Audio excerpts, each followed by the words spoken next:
happened 2 or 3 days ago precisely lórí àpéjọ Sunday ni tí mo rí tí madam ten ti ń ṣe show tí wọ́n sọ̀rọ̀ nípa àwọn ìyàwó pastor so mo try láti pè sórí ètò yẹn but network kò clear then ìgbà tí network máa padà balance èrò ti pọ̀ wọ́n ní how far is your ṣé abẹ́yẹn nísìn so mo ní láti ṣe pre-recorded so bí mo ṣe wá address wọn lórí pre-recorded yẹn WhatsApp mi ò sùn látijọ́ Sunday yẹn my WhatsApp did not sleep people are sending messages voice notes typing oh in fact even under comment section yẹn gan lójú táyé lójú gbangba làwọn èèyàn ti sọ pé how can you say godmother how can you see godmother tí mò ń sọ godmother okó àtòbò ní 2022 I think that was 2 years ago ni wọ́n fi madam TNT joyè godmother okó àtòbò tí wọ́n fún wọn ní ọ̀pá àṣẹ kìnnì kan tó ń mọ́ọ̀dì tó dàbí okó báyìí tán fún wọn ní adé tán fi wọ́n joyè ó dà pọ́n ṣe birthday gbà yẹn ni wọ́n wá fún wọn ní chieftaincy title yẹn pé godmother of okó àtòbò ṣé abẹ́yẹn nísìn ìyẹn lèmi ń rí fíẹ̀ sí torí ọ̀pọ̀lọpọ̀ yín nísìn ṣé ẹni tí ò ní the same religious belief pẹ̀lú èèyàn ṣẹ́ni yẹn lè jẹ́ godmother religion fún yàn nígbà tí ẹni yẹn ò bá kí tó jẹ́ pé we don't have the same faith or religious belief ṣóyé wa so gbogbo ẹ̀yin tẹ́ fẹ́ pa mí lórí comment lórí DM mi wípé èmi lọ sọ godmother okó àtòbò ni mò ń bá wí ọdẹ ìjòyè yẹn in fact àwọn tí mo ti respond sí nínú WhatsApp wọ́n ti tó 6 pé she was giving oyè wọ́n fi wọ́n joyè wọ́n ṣe ń ṣe jẹ àwọn yèyé oge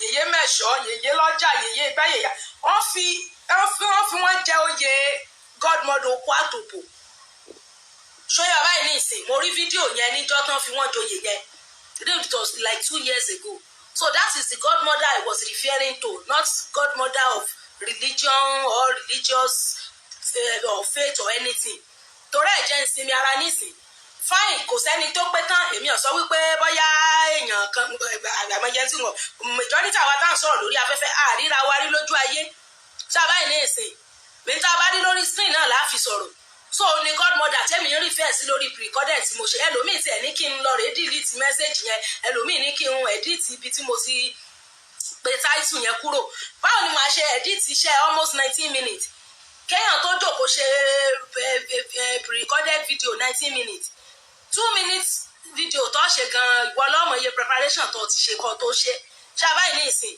so fún gbogbo àwa tá à ń sọ pé èmi ń pè èmi lè mọ̀ sọ pé godmother ìkan tiẹ̀ ní why are you associating yourself ó tún lọ fi sínú comment section téèyàn ọba fẹ́ràn èèyàn ṣàbáyé ní ìsìn kì í ṣe dandan ni kéèyàn sáré tún fi hàn ẹni yẹn bóyá ẹ̀gbá tiẹ̀ ẹ tún fi sínú comment ibi tí ó tún ti rí gbogbo orú nǹkan báwọn ọ̀dà me am a neutral person èmi wà very neutral so yà báyìí ní ìsìn so the godmother was referring to his godmother okó àtòbò and the truth remains that gbogbo àwa tá wà lórí cyberspace tá à ń sọ̀rọ̀ nípa sex education so yà báyìí ní ìsìn many of the things tí madam TNT ń ṣe ọ̀pọ̀lọpọ̀ wa ò lè ṣe é àwọn míì wà tó ẹ́ pọ́n sí sex education even before she comes on the cyberspace even kó tó di wípé social media dé làwọn míì ti ń ṣe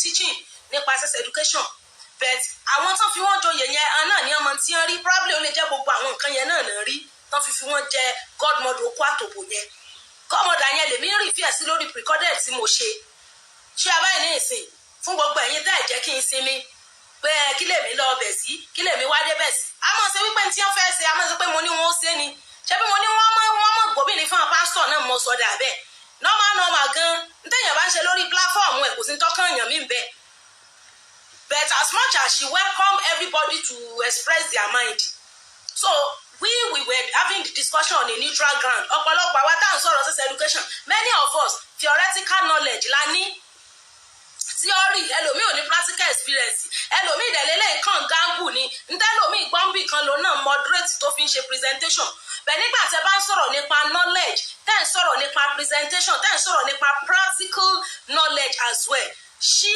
is gifted in that area probably nǹkan tí àwọn tán fún wọn lóyè godmother okó àtòbò yẹn rí tí wọ́n fi fún wọn lóyè yẹn gbà yẹn nìyẹn it was 2022 majority wa don't let me use collective pronoun ẹ jẹ́ kí n lò irú ẹ̀mí báyìí personally fine a whole lot of people can have things against her probably because of many programs tó ń ṣe but when you listen to something you can see it ó ó ṣe ogun mẹ́sẹ̀ tá à ń gbọ́ lórí pẹpẹ náà ló wà fún wa.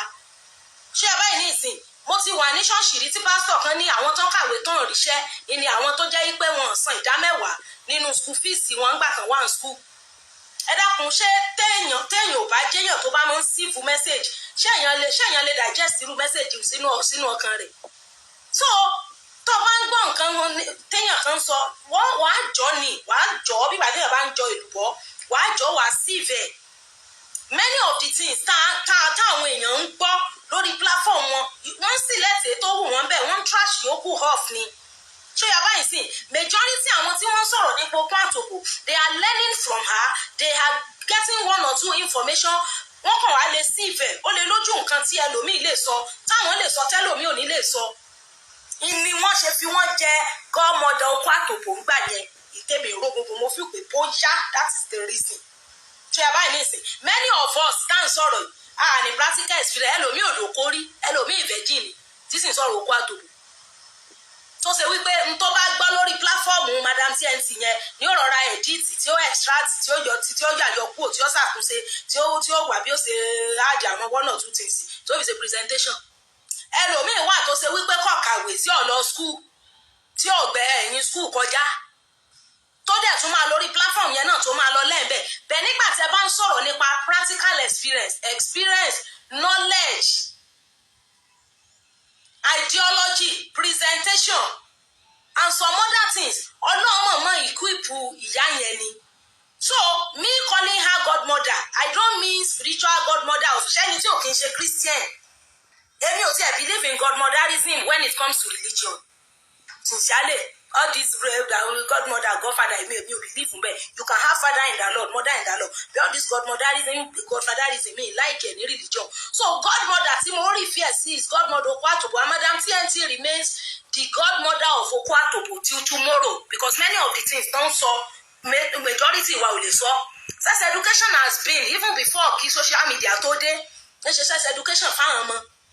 ṣé abẹ́yẹ̀bẹ̀ the people who gave her that oyè they know what they are doing probably the way she does her things she might have her own flaws too but torí pé mo sọ pé her godmother ẹ má gbé obìnrin fáwọn pastor ẹ wá ya mi jẹ message tí mo pass across gan look at it mọ ẹ wá ń sọ pé èmi pé èèyàn kan godmother èmi ṣe lè ṣe yẹn kí lèmi wá débẹ̀ kí lèmi everyone has his own niche area of concentration and system of presentation. The way I present my work might be different from her. How sure are you gan pé maybe I'm not learning from her work? ṣé ẹ báyìí nísìn èèyàn máa sí ìfẹ́ ní self control ní kálukú ọ̀tọ̀ọ̀tọ̀. We can listen to people without having anything against them or without being forced into doing bad thing. ṣé ẹ báyìí nísìn kò dẹ̀ sí sọkúsọ ìgbọ́kúgbọ́ ló wà ntẹ̀yìn bá gbọ́ tó bá process inú ẹ̀mí ẹ̀ ni. A whole lot of time tí mo rí láti 2019 that I've started this thing I've seen people even Christians going to our platform pastors for that matter ọ̀rọ̀ tó ṣẹlẹ̀ tí gbogbo yín fi ń accuse mi pé mo pè wọ́n godmother yìí sí ṣe bọ́rọ̀ àwọn pastor ni àwọn kan náà sunkún lọ bá wọn náà. So if she's not making impact pastors will not be going Christians will not be going. When I see how people are going there ni mo ṣe wò pé it seems our people have a lot of issues concerning this.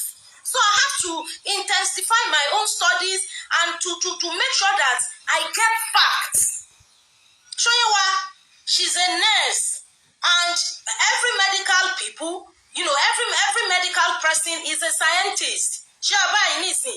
Basic medical students or people who have MBBS, they are scientists. There is no scientist that all these things don't so We have taught our students reproductive system. We taught our children sex education. All of these things. Ọlá wípé à ń ṣe ní Yorùbá ló jẹ́ kó tuntun sétí. Wọ́n kọ́ wa ní menstruation, puberty, adolescence. Nígbà tá a wà níléèwé, àwa náà kọ́ mọ́ as teacher. So all of these things are not things that are so new. And the reason why tí wọ́n fi fún wọn ní godmother yẹn gbà yẹn ni pé àwọn nǹkan kan wà tán lè ṣe tá àwa kan ò lè ṣe, tán lè sọ tá àwa kan ò lè sọ. So me referring to her as godmother, you see, I don't think it really have any problem as much as èèyàn fi wá fún mọ́ mi lọ́rùn tó yẹn wá jẹ́ kí n ní breathing space. Suppose say how can you go to that platform? Suppose say how can you do all of this? Ìgbà tí mo pè sórí iṣẹ́ wọn gbogbo alágbọ́n nǹkan tí mo sọ So she remains godmother of Okwatopo, not godmother of religious bodies.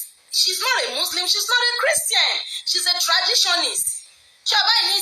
So somebody like me ò lè máa refer to her as godmother of faith when she's not even the same faith with me. I was actually referring to godmother of Okwatopo. Tell anybody, àwọn tó ń sọ̀rọ̀ Okwatopo pọ̀ lórí platform. Madam Risikat Olúbọdún wọ́n ń sọ̀rọ̀ Okwatopo now. Àwọn ìyá ńláńlá tó tún sọ wọ́n pọ̀ dáadáa, but àwọn tó fún wọn tó Madam TNT ló yé godmother wọ́n mọ̀ nǹkan tí wọ́n rí.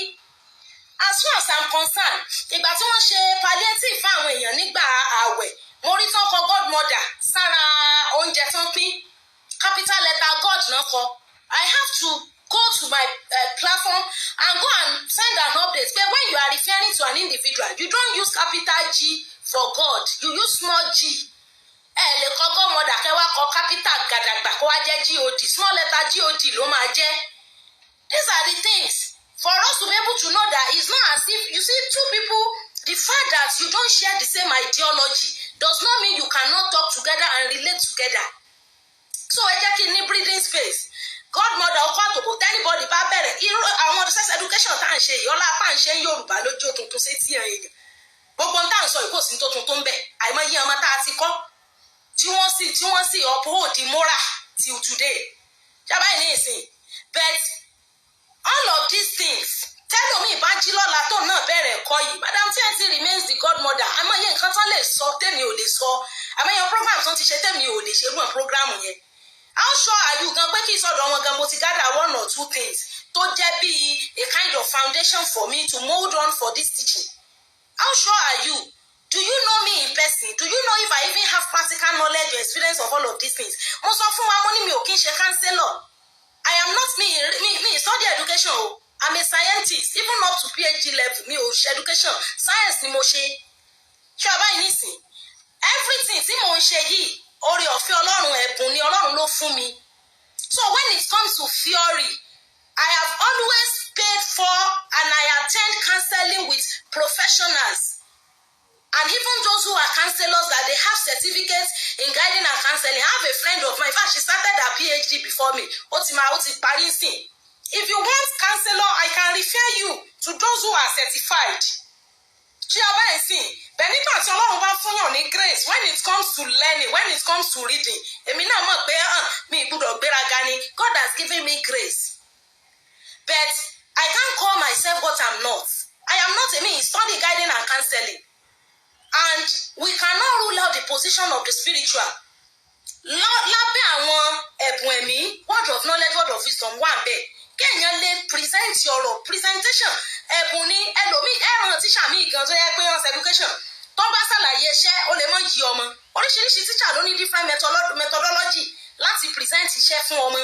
And when you talk about presentation, you talk about knowledge, you talk about intelligence and practical experience. God has really blessed that woman.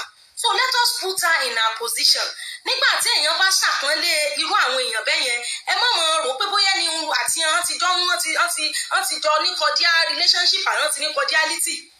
I saw the video, I followed that program the day she was giving that chieftaincy of godmother of Okwatopo. That was what I was referring to. So please, we cannot totally say somebody is bad and we cannot totally say somebody is good. Let us just hold on to whatever we believe on. And God will help us. So ye wa bẹ́ẹ̀ wọ́n ní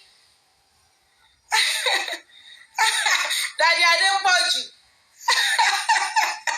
Wọ́n ní kindly leave these details and go to today's topic. Wo daddy, ẹ jẹ́ ká ṣe mọ̀, it's just foundational so that we clear ground. Yes. Yeah, nìkan tí ẹni kí n lọ withdraw kìíní yẹn, àṣùgbọ́n withdraw that thing. Madam TNT remains the godmother of Okwatopo. If another person start Okwatopo teaching tomorrow, she remains the godmother. Ó wá lè dọ̀la kí àǹtí fún ọ lóye yẹn gbà yẹn kí wọ́n tó ń ronú kúwàdà pé tó àtúnfẹ́fẹ́ lómi.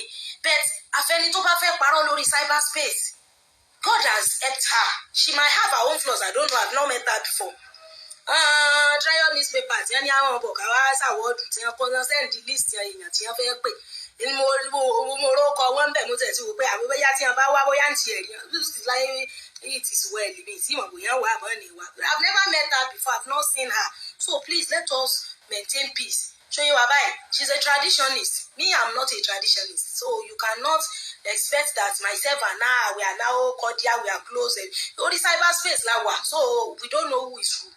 And no gan le wa lórí social media by anything. So that is it.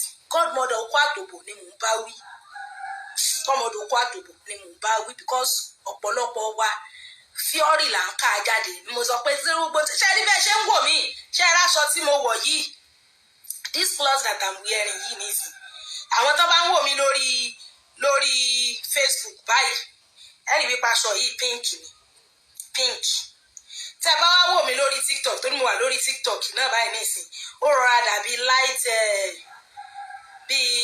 bí orange ló ṣe rí bí orange tí ó deep tán àwọn tó ń wò mí lórí YouTube ní ìsìn nìkan ló mú correct picture ẹ̀ jáde ṣé yà báyìí ní ìsìn but in the real sense in life in the real life bó ṣe wà yìí this cloth is deep pink ni bí social media ṣe rí nìyẹn social media can paint a different picture of something or of scenario of an individual gan for you ọ̀pọ̀lọpọ̀ àwọn èèyàn tẹ́ ń wò lóòpó yẹn nísìn you have thought of a lot of things irú èmi ní ìsìn àìmọye lomi ò ti romi ròyẹ fún gbogbo tí ò dúró mi ó rò ń pa mi bí social media ṣe rí nìyẹn it will portray a different picture that's why mo máa ń sọ fáwọn èèyàn when I educate them on how to be a content creator you must have a niche tó o bá ní niche tó o ní area of concentration wàá kàn máa gamble ni wọ́n ní it is pink on TikTok ó pink ní TikTok bẹ́tẹ̀ bá wò lórí Facebook another colour ló gbé jáde tẹ́ bá switch sí YouTube ń sìn nǹkan míì lẹ́mọ̀ rí ń bẹ̀.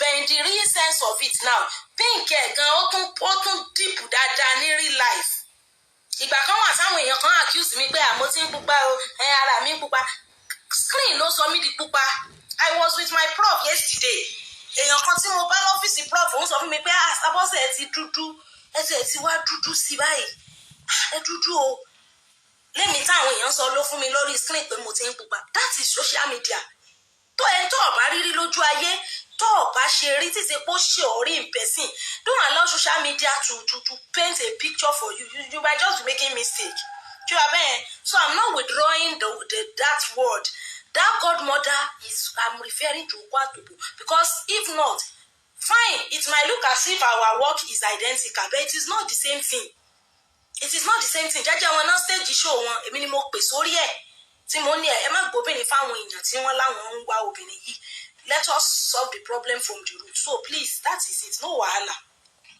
now nǹkan tí ẹ sọ pé pastor wo náà ló ń bárú èèyàn yẹn it's almost it's as good as pé ẹ ti understand nǹkan tí mò ń sọ what do you mean by pé pastor wo náà ló ń bárú èèyàn yẹn are you saying that she's not a person that somebody can talk to ṣé ẹ rí àwọn nǹkan kan wà tá a lọ iléèwé lọ rèé kàwé ń parí tọ́nà wọn sì fi ìmọ̀ rẹ̀ bless ẹlòmíì tí ò sì tọ́jú irú nǹkan yẹn rí kan fine she might not be a counselor but God has given her grace in that line wọ́n ìṣe wùyàn lèyàn ṣe lọ́rùn bó ti wù ní làásẹ̀ ṣe kínní kan ẹni so ẹ má jẹ́ kí a mọ̀ máyìn ẹ má jẹ́ a mọ̀ worry if you don't want to associate with her no wahala she has not forced anybody to come so let there be peace ẹ jẹ́ ká ní ìjọba àlàáfíà ṣàbẹ̀yẹn wọ́n ní when you are expert in your field and you become authority you can be referred to as a master lord or father or progenitor bẹ́ẹ̀ ni daddy when God has blessed you in a particular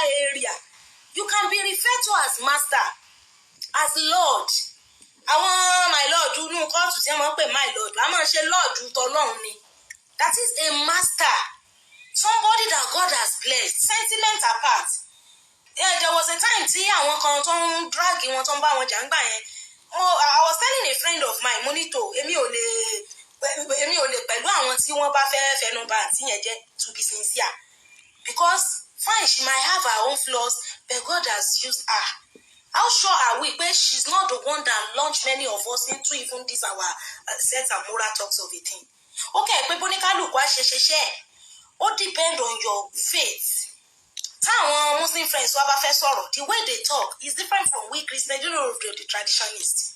Ẹ jẹ́ ká máa wà ní àlàáfíà. I have a lot of friends. Mo ní ọ̀rẹ́ tó jẹ́ atheist, mo ní ọ̀rẹ́ tó jẹ́ agnostics. Tó yẹ pé àwọn atheist, àwọn yẹn tiẹ̀ ní òṣò lọ́hùn. Pẹ̀lú ní òṣò lọ́hùn. Àwọn agnostic, wọ́n believe Ọlọ́run wà, but they don't believe in religion. Wọ́n believe pé ẹ̀sìn kan ló ṣe dọ́dọ̀ Ọlọ́run. Ká tó wá sọ all other religious faith. So please, ẹ má bá mi jà nítorí pé mo pè wọ́n ní madam ní godmother. Nínú mo pè madam TNT ní godmother. Don't fight me because of that. God has blessed her. Look at all these degrees tá à ń kójọ yìí.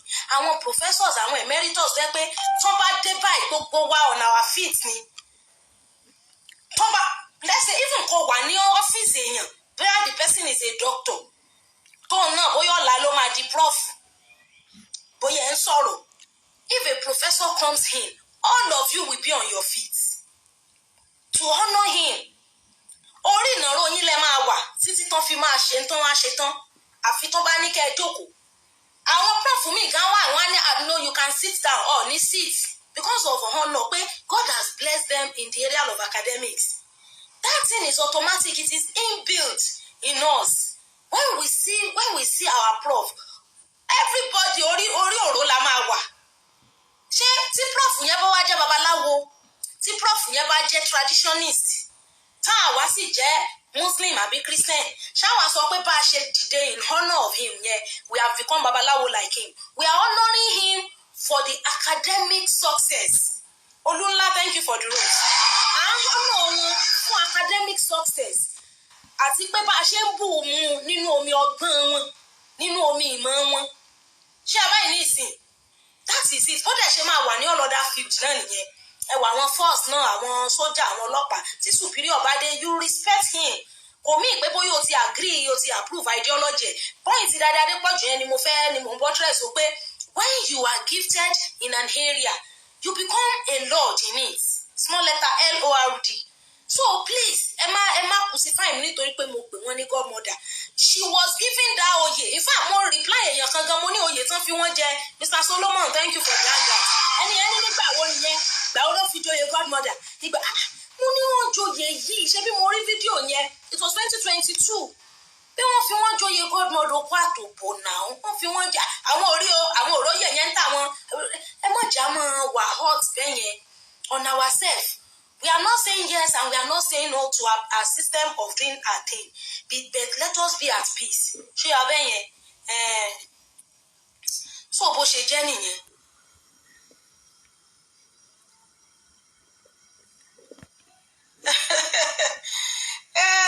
TikTok ẹ ṣe gbogbo wa ni mo rí.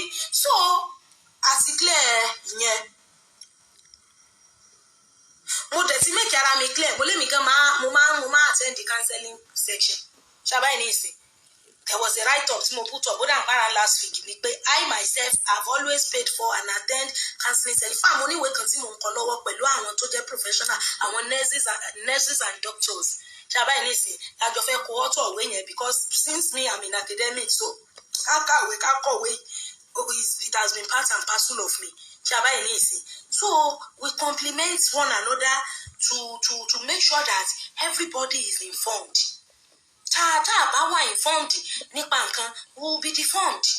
Little knowledge tó yẹ ká ní to save life. Nígbà míì, bàbá kan ní heart attack mú nínú mọ́tò tó ń gas. Wọ́n ní bàbá yẹn padà. Because the people there, they were just making videos. Wọ́n mọ first aid kan lè sáré ṣe láti help bàbá yẹn. So we are committed to, teaching people, to let people know, to spread information. That is what we are doing. So don't crucify us. Don't say because I respect somebody in this same line of teaching, so I've become like her. Why should you be doing all of that? You can't say a comment pé why we Miss Bose bring ourselves so low to come to this woman's platform. That is not a good comment to make. Please let us choose our words. Ẹ jẹ́ ká mọ̀ choose words wa so that ní máa share àwọn èèyàn. Now fún àwọn